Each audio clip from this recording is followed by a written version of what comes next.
नमस्कार, जय हिंद, जय भारत। सामाजिक कार्यकर्ता लोकप्रिय साथी हमारे रामोदार भारतीय जम्मा रामगढ़ क्षेत्र के, आज इनसे मिलके हमको अहम मुद्दों पे बात करेंगे। बिल्कुल। ये 4 लेन कब बनेगा सर? 4 लेन तो सरकार, नेता, प्रशासन चाले तो कल बन जाए। ये तो भाई नेताओं का काम है, मंत्रियों का काम है। 4 लेन के लिए अब तक किस किस को ज्ञापन दिया आपने?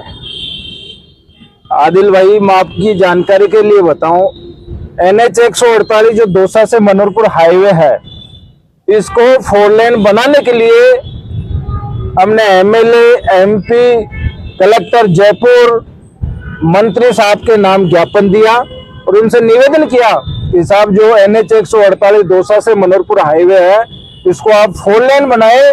और 4 लेन क्यों बनाए, ये भी हमने हमारा पक्ष रखा, क्योंकि इस रोड पर दुर्घटनाएं हो रही है। नौजवानों की, युवाओं की, माताओं बहनों की आकस्मिक दुर्घटना में मौत हो रही है।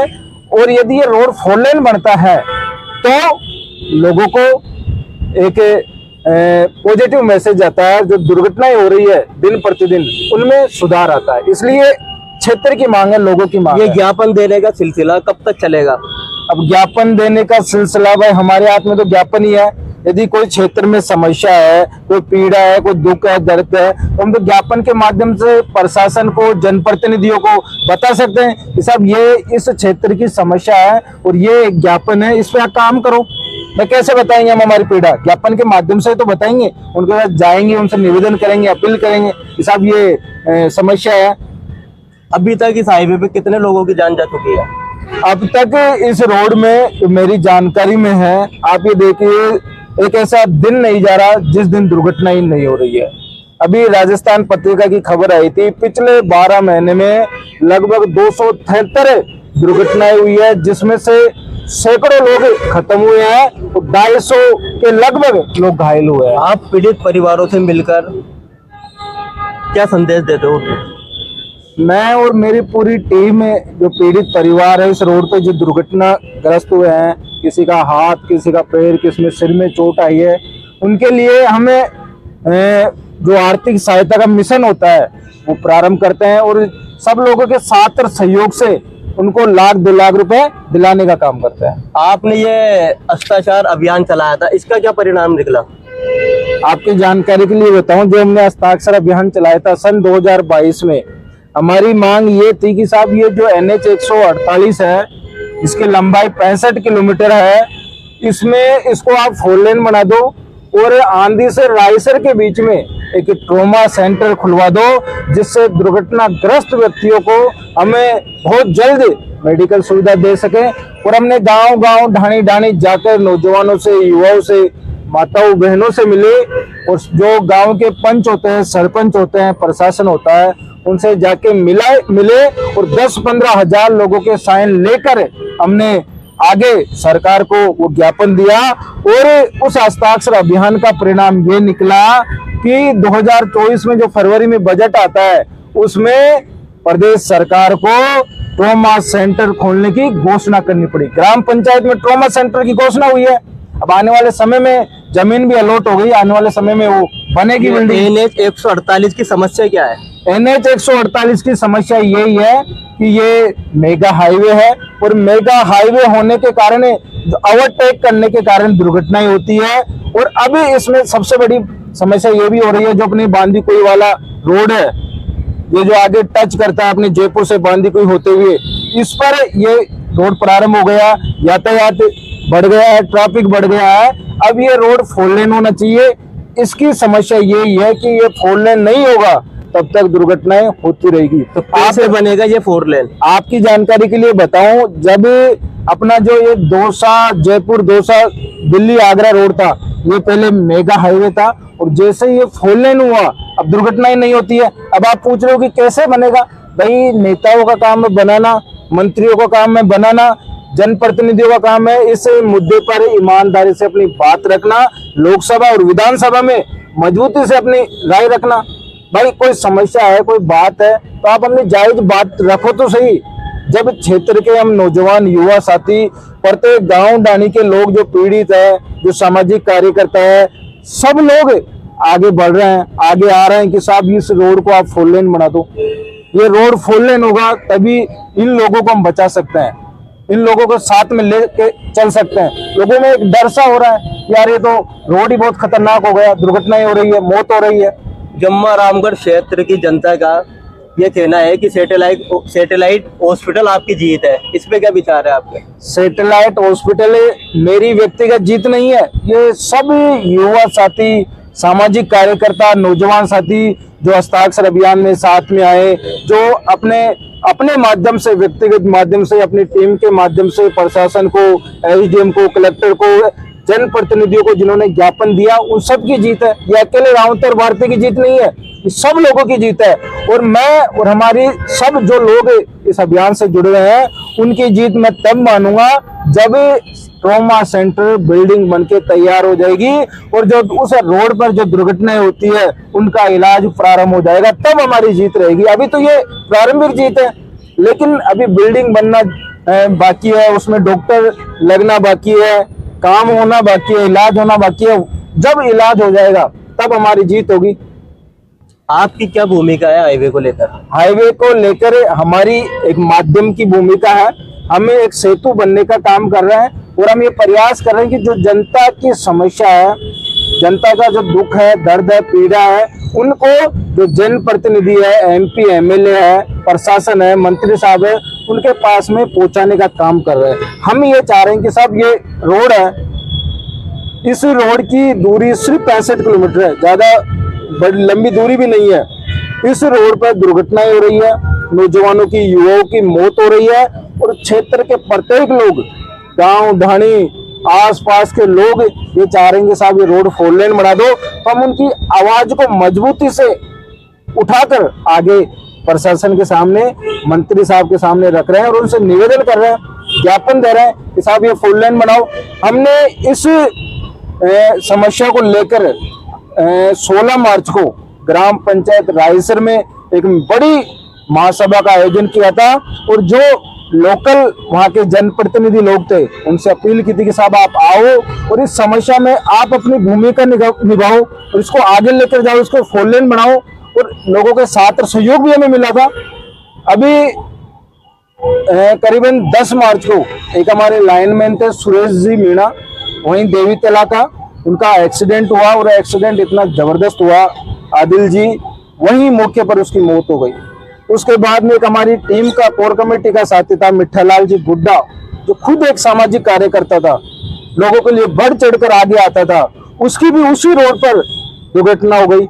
एक हमारे दातली के निवासी थे जो आंधी में प्राइवेट स्कूल में पढ़ाने जाते थे, एससी समाज के थे, राम प्रसाद जी, वो स्कूल जाते समय इस रोड पर दुर्घटना हो गई। एक राकेश कुमार मीणा जी थे, भावनी गांव के, जो व्याख्याता पद पर उनका सिलेक्शन हो गया था, लेकिन इस रोड पर दुर्घटना होने से उनकी मौत हो गई। एक ब्राह्मणों का लड़का था आंधी का, वो अपनी प्रतियोगिता परीक्षाओं की तैयारी के लिए राजस्थान पुलिस के फिजिकल की तैयारी कर रहा था, उसकी मौत हो गई। हमारे कानीखोर में से, हमारे भावनी में से, दातली में से, आंधी रायसर में से, बेलोड में से, गठवाड़ी में से, फुटाला में से, डांगरवाड़ा में से एक ऐसा गांव ढाणी नहीं है जिसमें लोगों की मौत नहीं हुई है। हम ये चाह रहे हैं कि रोड 4 लेन बना हुआ। रामोतर भारती जी, है कि मेरा आपसे एक पर्सनल सवाल है, ये तो सिटी में बच्चों के लिए पार्क होते हैं खेलने के लिए, तो वैसे आपके क्षेत्र में, गांव में भी है पार्क? अब आप शहर में, कोई से शहर में चले जाओ, आप जयपुर शहर ले लो, जोधपुर शहर ले लो, या बड़ा जो महानगर होता है या जो जिले होते हैं, उनमें खेलने कूदने के लिए बच्चों के लिए पार्क होता है। ये व्यवस्था गांव में भी होनी चाहिए भाई। यदि कोई बच्चा क्रिकेट खेलने में, फुटबॉल खेलने में या अन्य खेलकूद प्रतियोगिताओं में उसमें प्रतिभा है, लेकिन उसको प्लेटफॉर्म नहीं मिलने के कारण वो अपनी प्रतिभा दिखा नहीं पाता है, क्योंकि उसके पास में प्लेटफॉर्म नहीं है, उचित माध्यम नहीं है, संसाधन नहीं है। तो मैं तो ये अपील करूंगा कि जैसे शहर के में पार्क बनाए जाते हैं, ये अपने एक्सरसाइज के लिए व्यवस्था की जाती है, उसी प्रकार से गांव ढाणी में तहसील स्तर पर भी, कम से कम तहसील स्तर पर तो पार्क की व्यवस्था होनी चाहिए, जिससे छोटे बच्चों को, युवाओं को, नौजवानों को आगे बढ़ने का मार्ग मिले। रामोतार जी, आपके क्षेत्र जम्मा रामगढ़ में ये जो एमएलए है, पार्षद है, सरपंच है, इनको क्या विचार है ये 4 लाइन रोड को लेकर, ये पार्क को लेकर? भाई मैं तो अब उनका क्या विचार है क्या नहीं हो तो वो बताए। मैं तो ये अपील करूंगा, हमारे क्षेत्र के विधायक हमारे क्षेत्र के हैं, हमारे गांव डानी के हैं, सब उनको जानते हैं, वो हमें जानते हैं। उनसे अपील करता हूँ सब ये रोड 4 लेन बना दो, क्योंकि इसमें आप ही के लोग, आप ही के साथी, आप ही के वोटर आकस्मिक हादसे में आकस्मिक मौत के शिकार हो रहे हैं, दर्दनाक उनकी मौत हो रही है। और वो आपका नारा लगाते थे, आपके साथ में कंधे से कंधा मिलाकर खड़े होते थे, आज वो लोग हमारे बीच में नहीं है। तो आप इस अभियान में यदि आगे बढ़कर आओगे, आप यदि मजबूती से काम करोगे तो जल्दी 4 लेन हो जाएगा। भाई हम तो हमारी बात आपके चैनल के माध्यम से, मीडिया के माध्यम से, प्रशासन को ज्ञापन के माध्यम से आगे हमारी बात पहुंचा सकते हैं, लेकिन इस काम को गति तब मिलेगी जब क्षेत्र के विधायक, क्षेत्र के सांसद आगे बढ़कर काम करेंगे। अब मैं तो ये भी बोलता हूँ कि साहब जो हमारे सांसद साहब है राव राजेंद्र जी, बहुत मजबूत, बहुत समझदार सांसद है, पढ़े लिखे हैं, उनको हर चीज की नॉलेज है। मैं तो आपके चैनल के माध्यम से अपील करता हूं हाथ जोड़कर कि राव साहब आप यदि इस अभियान पर काम करते हो तो बहुत जल्द बन सकता है, क्योंकि उनके तो हाथ में साहब, हमारे चाहे दौसा के सांसद देख लो मुरारी लाल जी, क्योंकि ये जो NH 148 है ये जयपुर जिले को भी जोड़ता है और दौसा जिले में भी इसकी सीमा आती है। तो दौसा सांसद और हमारे राव राजेंद्र जी सांसद साहब जो खुद एक पढ़े लिखे समझदार आदमी है, यदि वो मजबूती से लोकसभा में अपनी बात रखे तो ये काम कोई ज्यादा बड़ा काम थोड़ी है, वो छोटा काम है। छोटा मैं इसलिए बता रहा हूँ क्योंकि इसकी लंबाई सिर्फ 65 किलोमीटर है। आप ये देखिए, मैंने एक वीडियो देखा था सोशल मीडिया पर, एक क्षेत्र के सांसद साहब थे, मंच पर नितिन गडकरी जी अपनी बात बोल रहे थे। जब सांसद साहब आकर नितिन गडकरी जी से रिक्वेस्ट की कि साहब ये मेरी 100-150 किलोमीटर की मेगा हाईवे है, आप इसको 4 लेन बना दो, और मंत्री साहब नितिन गडकरी जी ने हाथों हाथ बोला कि जाओ, बन गई आपकी रोड 4 लेन।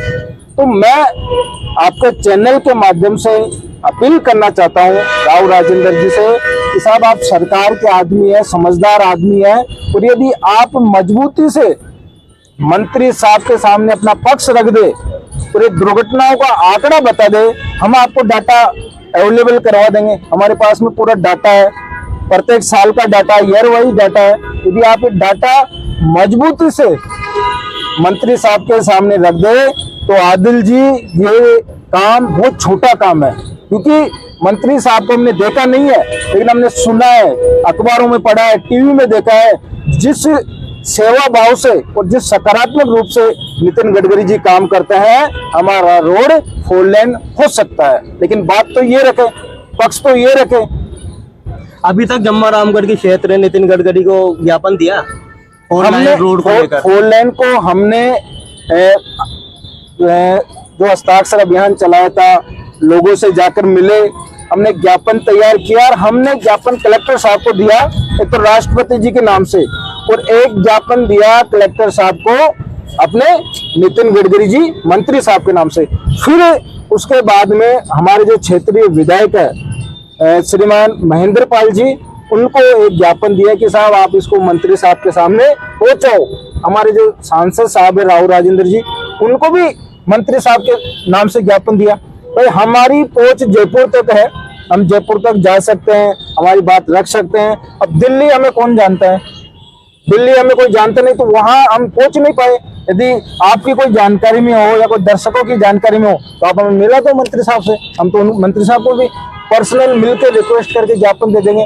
अब जो 16 मार्च को हमने मीटिंग की थी रायसर में, उसके बाद में हम बराबर राव राजेंद्र साहब जी से भी रिक्वेस्ट कर रहे हैं, MLA साहब से भी कर रहे हैं, दौसा सांसद साहब से भी कर रहे हैं कि साहब एक बार आप हमें मंत्री साहब से मिला दो, हमारे जो दुख है, जो हमारी पीड़ा है, वो हम बयां कर देंगे, रिक्वेस्ट कर लेंगे। अब साहब इतने बड़े मंत्री है, हमें कौन मिलाएगा साहब, हमें मिला दे तो हम हमारा पक्ष रख दें। ये जम्मा रामगढ़ क्षेत्र की जनता का ये कहना है कि ये 4 लाइन रोड को लेके आप अपना बैंक वोट तैयार कर रहे हैं, इस पे क्या विचार है आपके? मैं वोट की तो कोई बात ही नहीं साहब, मैं तो खुद एक मेरे कामों से, मेरे जॉब से मुझे टाइम नहीं मिलता, मुझे इन चीजों से कोई मतलब है नहीं। हम ये चाह रहे हैं कि साहब जो समाज में दर्द है, जो पीड़ा है, और समाज जिन समस्या से परेशान हो रहा है, दुखी हो रहा है, उसी समस्या पर काम करना एक आम भारतीय नागरिक की नैतिक जिम्मेदारी है। हम तो हमारी मोरल ड्यूटी समझते हुए इस मुद्दे पर काम कर रहे हैं। हमें इस मुद्दे को या किसी अन्य मुद्दे को राजनीतिक से नहीं जोड़ना है। हमें ना राजनीति करनी है, न हम कर रहे हैं। हम सिर्फ एक सामाजिक कार्यकर्ता हैं, और समाज में जो बुराई है, समाज में जो लोग परेशान हो रहे हैं, अब आप ये देखिए, हम क्या राजनीति करेंगे। हमारे इस क्षेत्र पे एक ऐसा गांव ढाणी नहीं है जिसमें इस हाईवे पर एक्सीडेंट होने से लोगों की मौत नहीं हुई है। हम तो ये चाह रहे हैं कि सब ये रोड फोड़ लेना, लोगों का जो दुख है, लोगों की जो पीड़ा है, जो दर्द है, वो मिटे। अब इसमें राजनीति करने वाली बात, वोट वाली बात तो कोई है नहीं।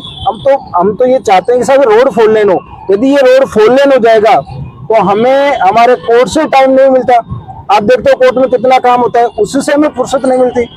हमारी रिक्वेस्ट सिर्फ इतनी है, आप इस रोड को 4 लेन बनाओ, जिससे क्षेत्र में जो भय का माहौल है, लोगों में दर्द है, डर है कि साहब इस रोड पर जाकर दुर्घटनाएं हो रही है, क्योंकि इस रोड का जो अलाइनमेंट है वो अलाइनमेंट बिगड़ा हुआ है, अलाइनमेंट खराब है, जिस कारण से दुर्घटनाएं होती है। दूसरी बात, इस पर यातायात ज्यादा हो गया, ट्रैफिक ज्यादा हो गया, तो जैसे अपन ओवरटेक करेंगे तो दुर्घटनाएं होने की संभावना ज्यादा हो जाती है। और नजदीक कोई बड़ा अस्पताल नहीं होने के कारण लोगों की जयपुर 2 साल ले जाते दर्दनाक मौत हो जाती है। ये एक्सीडेंट होना तो एक अलग बात है, लेकिन इंसान को खुद की सेफ्टी भी तो रखना जरूरी है। इस पे आप क्या विचार करेंगे? इंसान को अपनी सेफ्टी जरूरी है। बहुत अच्छा सवाल है। मैं तो आपके चैनल के माध्यम से जो युवा साथी, नौजवान साथी नशा करके, शराब पी के वाहन चलाते हैं, उन सबसे मैं रिक्वेस्ट करता हूं कि मोटरसाइकिल, 4 व्हीलर कार आप जब भी चलाओ जब आप बिना नशे में हो। भाई दारू, शराब ये अपने घर पे बैठ के पीने की चीज है, तो आप रोड पे थोड़ी पी सकते हो। और जो लोग बिना हेलमेट के चलाते हैं, बिना सीट बेल्ट के चलाते हैं, उनसे भी हम रिक्वेस्ट करते हैं कि आप हेलमेट लगाओ, सीट बेल्ट लगाओ। ये जीवन है। हमारे घर पर हमारी माँ, हमारी बहन, हमारे बच्चे, हमारा पिताजी, हमारी पत्नी हमारा इंतजार करते हैं कि हमारा बेटा आएगा और हम सबके बीच में आके बैठेगा। तो पूरा परिवार हमारी बात नालता है। तो आपको कम से कम जो यातायात नियम है, उन्हें यातायात के नियमों की पालना करते हुए यदि आप साधन चलाए तो दुर्घटनाएं में कमी आएगी। ये तो बिल्कुल जनरल बात है। सब हमें बिल्कुल यातायात के नियमों का पालन करना चाहिए। ठीक है, राम अवतार भारती जम्मा रामगढ़ क्षेत्र के समाज सेवक है, इनकी जैसी सोच है, ऐसी सोच हर व्यक्ति की होनी चाहिए। बिल्कुल प्रयास कर रहे हैं साहब। हम तो सब लोगों को साथ में लेकर चलने का प्रयास कर रहे हैं। और आपके चैनल के माध्यम से जो आप दर्शक आपके चैनल पे जुड़े हुए हैं, उनको मैं अवगत करवाना चाहता हूं कि आने वाले अभी तारीख फिक्स नहीं की हमने, आने वाले कुछ दिनों में हम एक पौधारोपण वितरण कार्यक्रम करेंगे। और इस हाईवे पर जितने भी लोगों की दुर्घटनाएं हुई है, उनके परिवार से मिलेंगे और उन लोगों के नाम से हम पेड़ लगाने का काम करेंगे। और इस पौधारोपण वितरण कार्यक्रम का सिर्फ एक ही लक्ष्य रहेगा कि जो लोग इस हाईवे पर शिकार हुए हैं, आकस्मिक मौत हुई है, उनकी आत्मा की शांति के लिए आने वाले कुछ दिनों में हम एक बड़ा पौधारोपण कार्यक्रम करने जा रहे हैं, जिसमें सब लोग, अपील करता हूं मैं आपके चैनल के माध्यम से कि जो युवा साथी है, सामाजिक कार्यकर्ता है, प्रकृति प्रेमी है, सब लोग आवे, जुड़े और इस अभियान में हिस्सा लेवे।